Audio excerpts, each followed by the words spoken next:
আসসালামু আলাইকুম। সবাইকে স্বাগত জানাচ্ছি। আমি নাসরুল ইসলাম তন্ময়। শুরুতে বিআরবি কেবল সংবাদ শিরোনাম। বাংলাদেশের সর্বশেষ গুরুত্বপূর্ণ আপডেট সংবাদে আপনাকে স্বাগত। শুরুতেই সংবাদ শিরোনাম, পরে বিস্তারিত। শুরুতেই জানিয়ে দিব, জনগণের আস্থা এবং বিশ্বাস অর্জন করতে হবে, নেতাকর্মীদের উদ্দেশ্যে বললেন বিএনপির ভারপ্রাপ্ত চেয়ারম্যান তারেক রহমান। পরবর্তীত পরিস্থিতিতে জনগণের ভাষা বুঝে তাদের আস্থা এবং বিশ্বাস অর্জন দলীয় নেতাকর্মীদের জন্য আহ্বান জানিয়েছেন তিনি বলেছেন, আমাদের পূর্বসূরীরা রণাঙ্গনে যুদ্ধ করে একটা স্বাধীন দেশ আমাদের উপহার দিয়েছিলেন। সেই যুদ্ধের মূল শক্তি ছিল প্রশ্নহীন জাতীয় ঐক্য। সুতরাং আমাদেরকে জাতীয় ঐক্যভাবে সবাইকে সহযোগিতা করতে হবে, সবার পাশে দাঁড়াতে হবে। এরপর জানিয়ে দিব, 96 মামলায় জামিনে মুক্তি পেলেন রিজেন্টের সেই শাহেদ। দুর্নীতি এবং করোনা সার্টিফিকেট জালিয়াতি সহ বিভিন্ন ঘটনায় 96 মামলার আসামি রিজেন্ট হাসপাতাল লিমিটেডের চেয়ারম্যান মোহাম্মদ শাহেদ জামিনে মুক্তি পেয়ে কারাগার থেকে বের হয়েছেন। গত সন্ধ্যা 6টা 30 ঢাকা কেন্দ্রীয় কারাগার থেকে তিনি মুক্তি পান। জানিয়ে দিব, প্রধান উপদেষ্টার আন্তর্জাতিক বিষয়ক বিশেষ দূত হলেন লুৎফে সিদ্দিকী।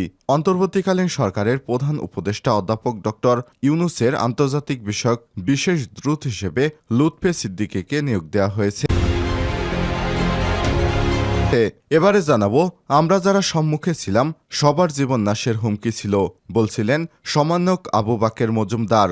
গণবিপ্লব 24-এর একজন অন্যতম সমন্বয়ক আবু বাকের মজুমদার, তিনি সম্মুখ সারির একজন যোদ্ধা। এটি তার সাক্ষাৎকার। নয়াদিগন্তের সাথে খোলামেলা কথা বলেছেন তিনি। সাক্ষাৎকারটি নিয়েছে নয়াদিগন্তের ঢাকা বিশ্ববিদ্যালয়ের রিপোর্টার হারুন ইসলাম। জানিয়ে দিব, নোয়াখালীতে বন্যায় 11 জনের মৃত্যু, এখনও পানিবন্দী প্রায় 16 লাখ মানুষ। নোয়াখালীতে বন্যার পানি নামতে শুরু করায় আশ্রয়কেন্দ্র থেকে বাড়ি ফিরতে শুরু করেছে দুর্গত এলাকার লোকজন। তবে বাড়ি ফিরে বসতঘরের অবস্থা দেখে ভেঙে পড়েছেন অনেকেই। ঘরে পানি থাকায় অনেক আবার ফিরে যাচ্ছেন আশ্রয়কেন্দ্রে।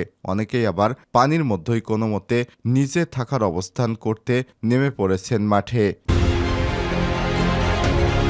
এবং সর্বশেষ জানিয়ে দিব, উষ্ণ অভ্যর্থনায় বরণ করে নেওয়া হলো লিটন শান্তদের। ঐতিহাসিক সিরিজ জয় করে দেশে ফিরেছে জাতীয় ক্রিকেট দল। কাগজে কলমে মোটে একটা সিরিজ হলেও দেশের মানদণ্ডের প্রাপ্তি এটি বিশাল। পাকিস্তানের মাটিতে পাকিস্তানকেই হোয়াইট ওয়াশ করা বাঙালি জাতির জন্য অত্যন্ত গৌরবের বিষয়। প্রিয় দর্শক, এতক্ষণ শুনছিলেন সংবাদ শিরোনাম, এবারে বিস্তারিত।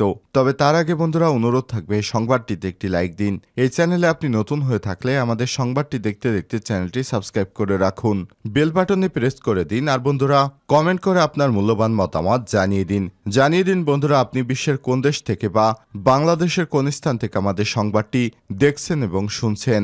এবারে বিস্তারিত। জনগণের আস্থা ও বিশ্বাস অর্জন করতে হবে, বললেন তারেক রহমান। পরবর্তী পরিস্থিতিতে জনগণের ভাষা বুঝে তাদের আস্থা ও বিশ্বাস অর্জনের জন্য দলীয় নেতাকর্মীদের আহ্বান জানিয়েছেন বিএনপির ভারপ্রাপ্ত চেয়ারম্যান তারেক রহমান। তিনি বলেন, আমাদের পূর্বসূরীরা রণাঙ্গনে যুদ্ধ করে একটা স্বাধীন রাষ্ট্র গঠন করেছে। এই যুদ্ধ জয়ের মূল শক্তি হলো প্রশ্নহীন জাতীয় ঐক্য। দুঃখজনক হলেও সত্যি, স্বাধীনতার পর আমরা সেই ঐক্যের শক্তিকে কাজে লাগাতে পারেনি। অত্যাবশ্যকীয় একটা জাতীয় সরকারের পরিবর্তে আওয়ামী লীগের দলীয় সরকার ক্ষমতায় আসায় দেশ বিভক্ত হয়ে পড়েছেন প্রথম দিন থেকেই। ফলে একটা বিরাট অংশ ইচ্ছা থাকা সত্ত্বেও দেশ গঠনে তাদের অবদান রাখতে পারেনি। ধারাবাহিক কর্মসূচির অংশ হিসেবে শেষ পর্বে বুধবার 4 সেপ্টেম্বর ঢাকা বিভাগের দলের তৃণমূল নেতাকর্মীদের উদ্দেশ্যে তিনি এসব কথা বলেন। এ সময় আরও উপস্থিত ছিলেন দলের স্থায়ী কমিটির সদস্য মির্জা আব্বাস, ডক্টর আব্দুল মহিন খান ও গয়েশ্বর চন্দ্র রায়।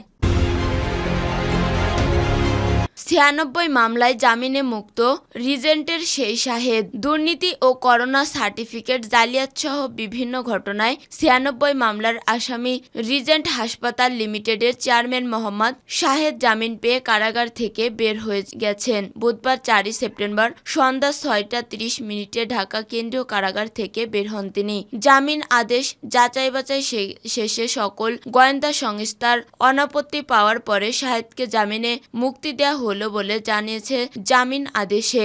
2020 সালে 15 জুলাই শাহেদকে সাতক্ষীরা থেকে গ্রেপ্তার করে র্যাব।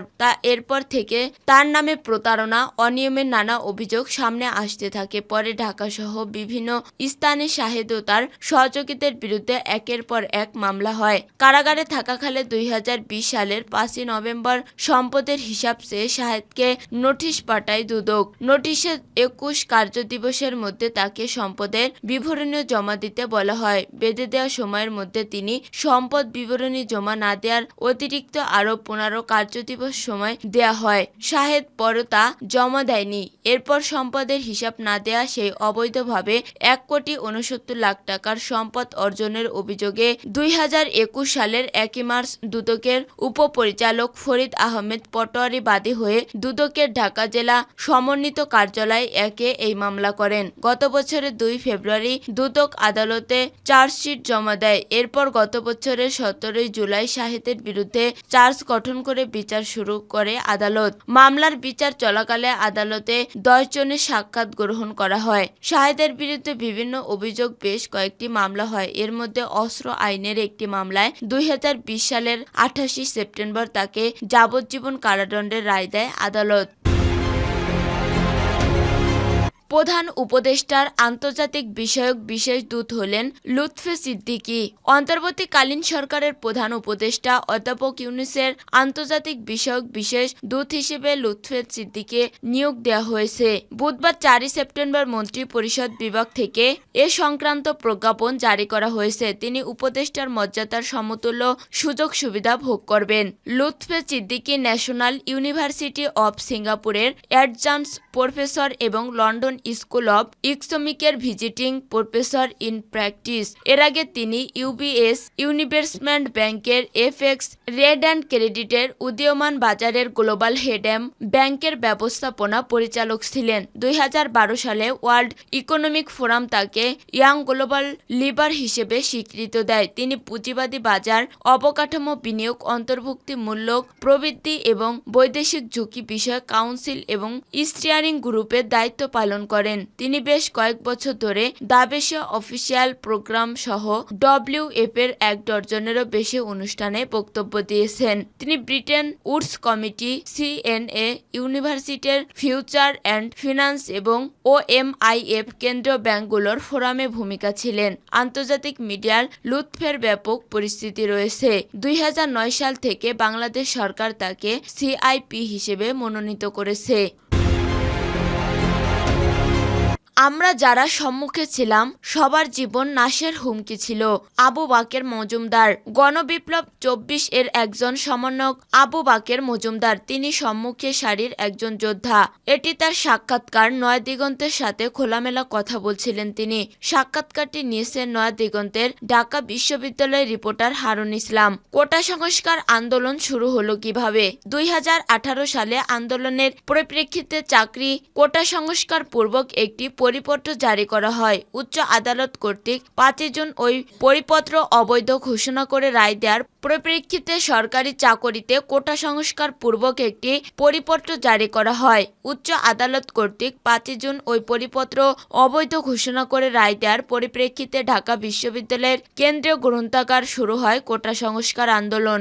আসলে কোটা সংস্কার আন্দোলন ছিল দেশের জনমানুষের আন্দোলন। আন্দোলনটি প্রথম থেকেই বৈষম্য বিরোধী ছাত্র আন্দোলনের প্ল্যাটফর্মে শুরু হয়। শিক্ষার্থী চাকরির প্রত্যাশা ছাড়াও জনমানুষ ব্যাপক সাড়া দেয়। পরে গত 15 জুলাই ঢাকা বিশ্ববিদ্যালয়ের শিক্ষার্থীদের উপর অতর্কিত হামলা চালায় ছাত্রলীগ। হামলায় হাজারের বেশি শিক্ষার্থী আহত হয়। প্রতিবাদে সারা দেশে ছাত্র জনতা রাস্তায় নেমে আসে। পরবর্তীতে আওয়ামী লীগের নির্দেশে পুলিশ অতর্কিত হামলা চালায়। বিশেষ করে 17, 18, 19 তারিখ বহু শিক্ষার্থী, সাধারণ জনতা শহীদ হয়। জনগণ নির্মম হত্যাযজ্ঞ মেনে না নিতে পেরে হত্যার হুমকি দাতাদের বিচার চায়। তারই পরিপ্রেক্ষিতে 9 দফা দাবি উপস্থাপন করা হয়। এক পর্যায়ে তারা ফ্যাসিবাদের সরকার পতন চায়। এভাবেই কোটা আন্দোলন থেকে সরকার পতনের এক দফা এক দাবির আন্দোলনে পতন হয়। বৈষম্য বিরোধী ছাত্র আন্দোলনের অন্যতম স্লোগান ছিল উই ওয়ান্ট জাস্টিস। আগামীর বাংলাদেশ সেন্টার বাস্তবায়ন কিভাবে হবে?